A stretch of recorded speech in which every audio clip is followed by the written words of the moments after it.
We're doing better, y'all.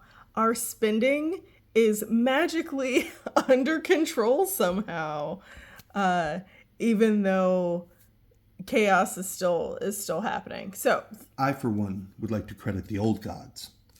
oh my goodness. Anyway, hi, I'm Bo. And I'm Win. And we are trying to find financial stability for us and his 3 kids, doing that one paycheck at a time. And we just bought a house and chaos has ensued. Question mark, question mark. I don't know what I'm doing. Just winging it because I'm not a real adult. I don't know.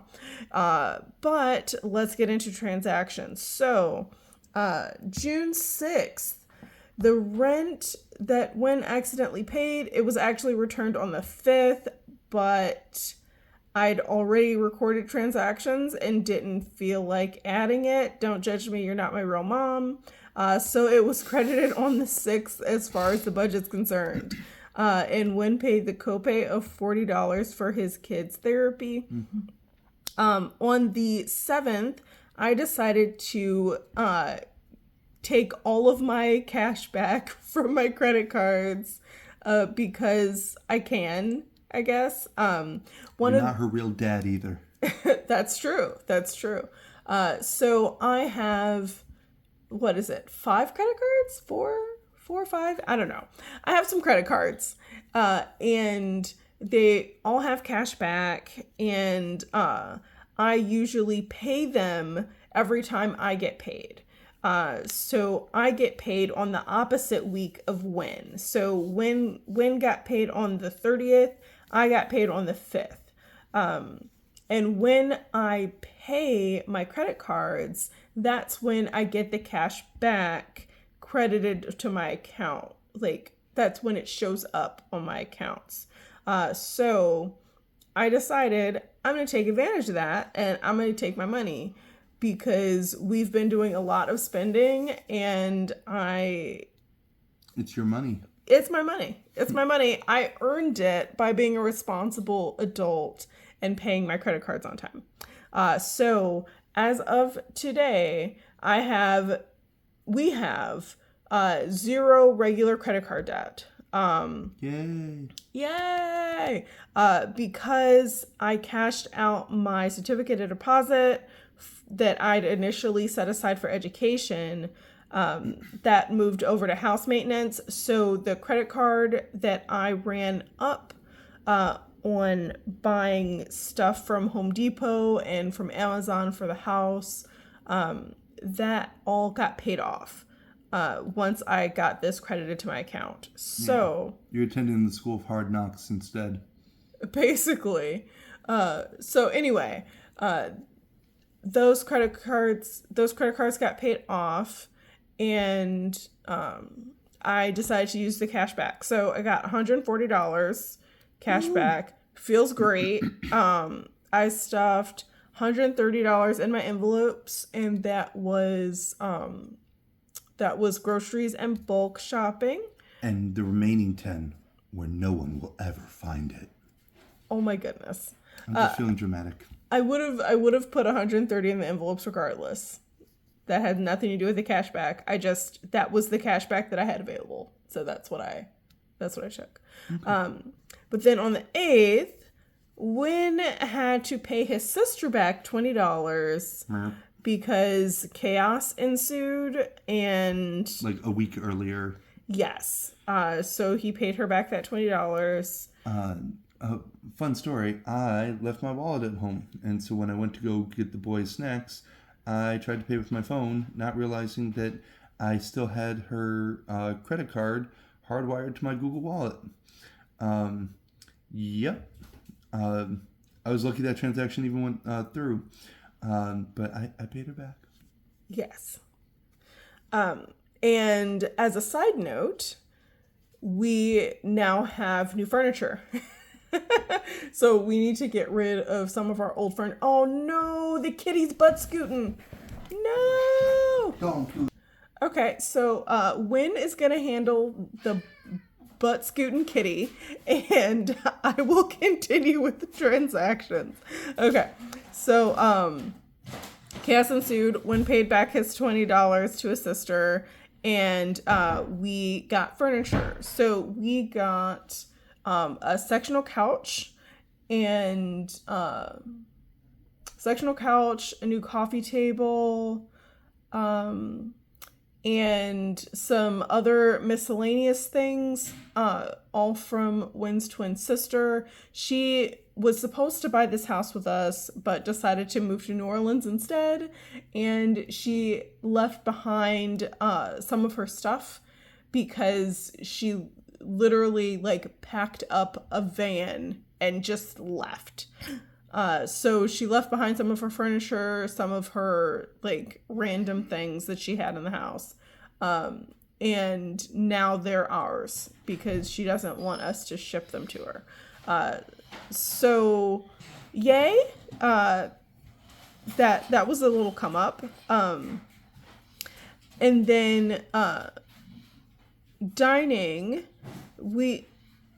this only got charged because I ran out of personal money. Basically that's what happened. So, we're trying to shift to using our personal money instead of the dining out category as much as we can.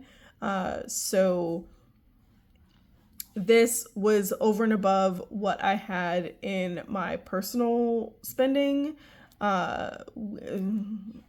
Chaos, y'all, chaos. But we're trying to keep things relatively under control.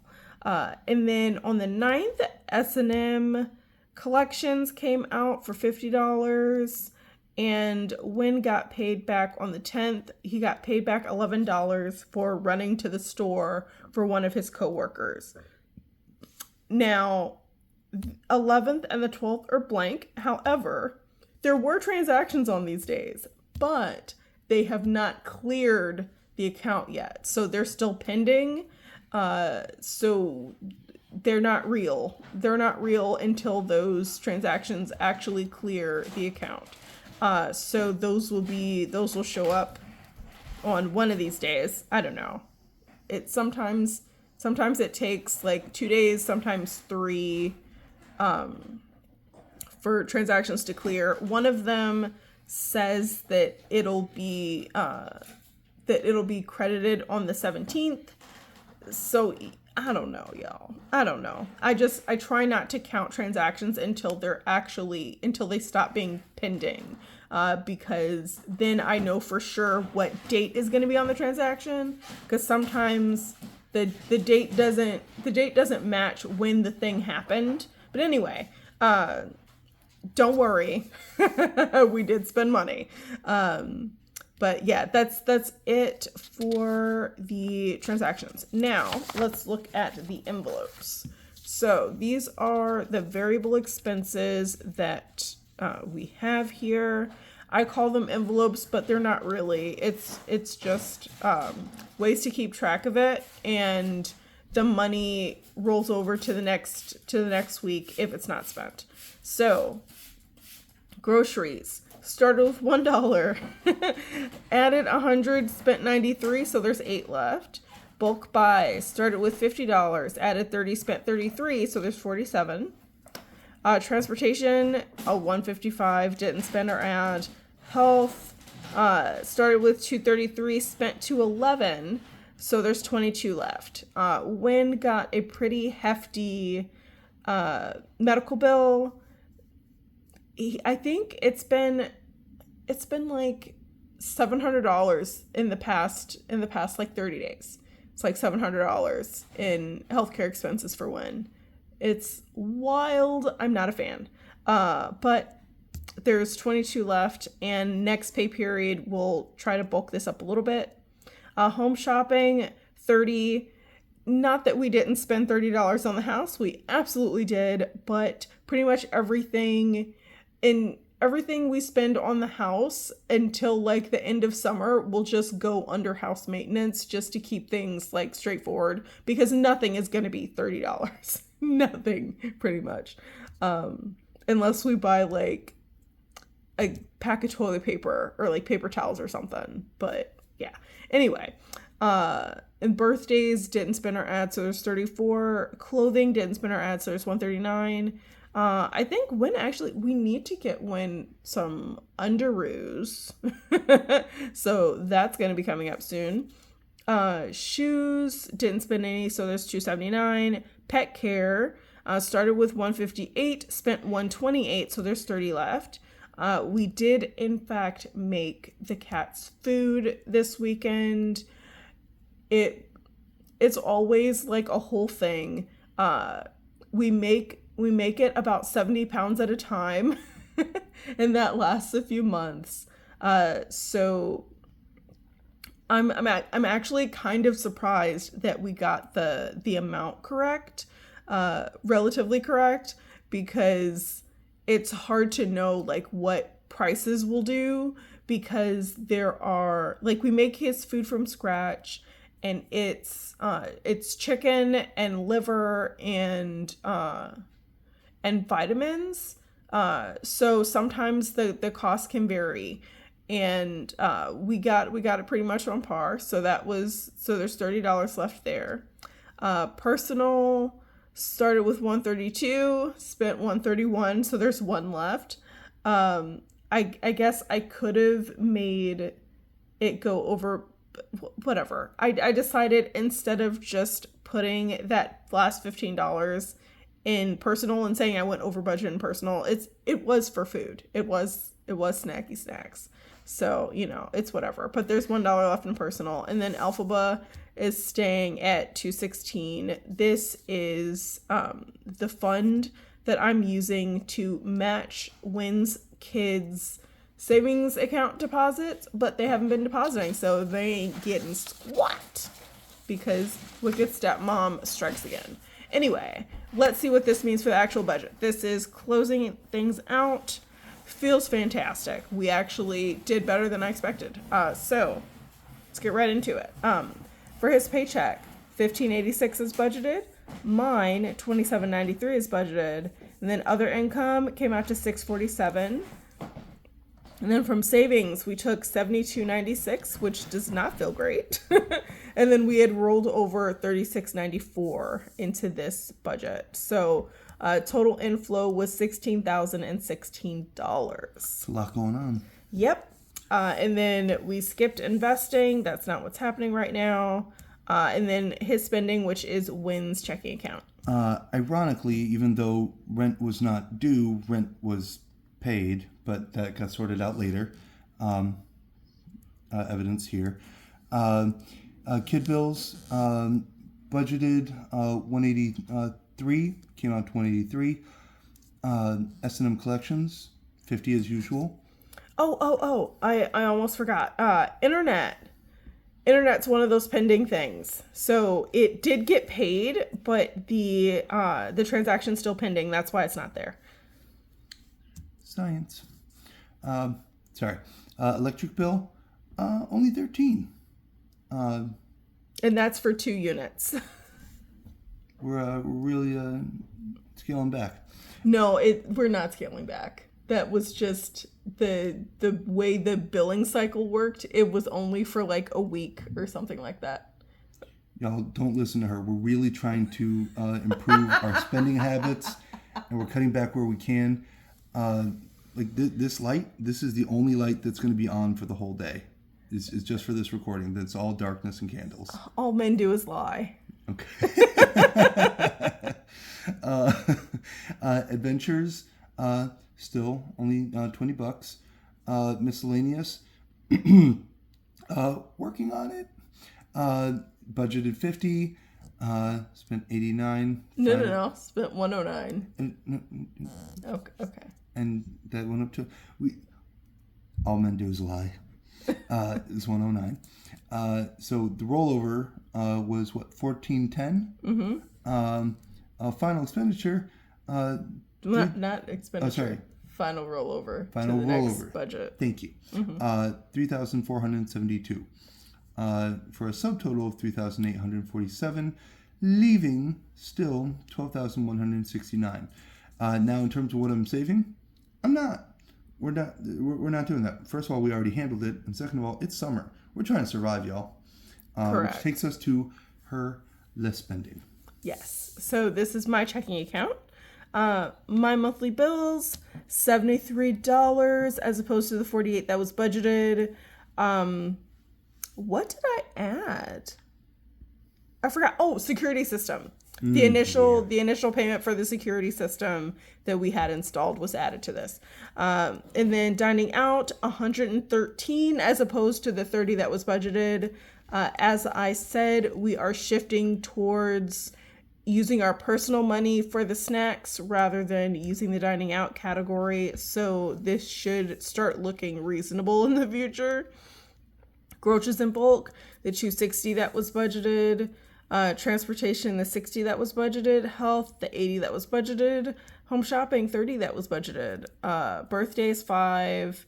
Clothing and shoes, $25. Pet care, $15. And personal alphabet, $100, all as budgeted, which feels really good. Mm-hmm.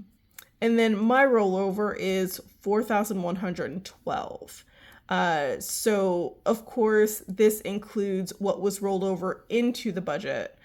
So let's see how much we're rolling over total. So 4112 plus 3472. So that's 7584 that we're rolling over into next month.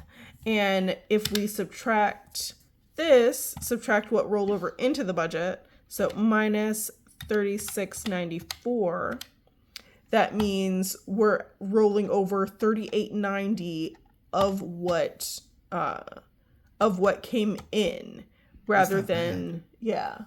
Okay, that's workable. So we're making progress, y'all. This is we're not in dire straits just yet. We're doing okay. We're making it work. And then for my saving, this was not real savings, which is why there's still a line through it. She transferred her credits over to the School of Hard Knocks. Oh my goodness. Anyway, so for my savings account, what I did was I had a certificate of deposit. I cashed that out. So that came from my school fund and went into the house maintenance fund. So that did some magic. This is the original amount that I put into that CD. However, there was also the interest on that CD. That interest went into my income category so that I can be an extra paycheck ahead. So we're finagling. We're making things work here. But that still leaves the $72.96, and that is what was spent on the house. So $72.96, and because that's all that was left, that is a zero-based budget. Now, as we said many times, zero-based budget does not mean your bank account necessarily goes to zero. Mine doesn't go to zero. Correct. Not anymore. Correct. Neither of our bank accounts ever approach zero. I think the least we ever have in our accounts is maybe $1,000. And that is partially because we round up all our transactions. So, the electric bill was not $13 exactly. It was like $12.10. We round up our transactions, and then we don't use our paychecks until we need them. So that's what this little post-it is. So there's always going to be like these amounts just sitting in our accounts waiting to be used. We are very paranoid about accidentally like going over, because we do overspend in some of our categories. So there is, indeed, you're always hungry. Sorry. There is a real risk of overspending and miscalculating, and we don't want that to impact us in the form of like overdraft fees or anything. So we try to stay ahead of that by always keeping money in our accounts. But every dollar that comes in does have a plan to go out. Just some of the money hasn't come in yet because we haven't budgeted it yet. But it still has a plan. It still has somewhere to go. It's just delayed. Yeah. And honestly, that's at the heart of a lot of our success is none of this head in the sand nonsense. we would much rather call ourselves out on the internet for all to see than to risk going down a path where there's fuzzy numbers. Just because we move things around doesn't mean we aren't keeping track of it. I mean, you literally can go back through all our videos, even on the rare occasions when Bo makes a mistake, you hear about it in the next video. Yep. Because that's how we roll. And in that way, budget beats broke every time. And never forget that you deserve financial stability. And I hope you have a great day on purpose. Bye.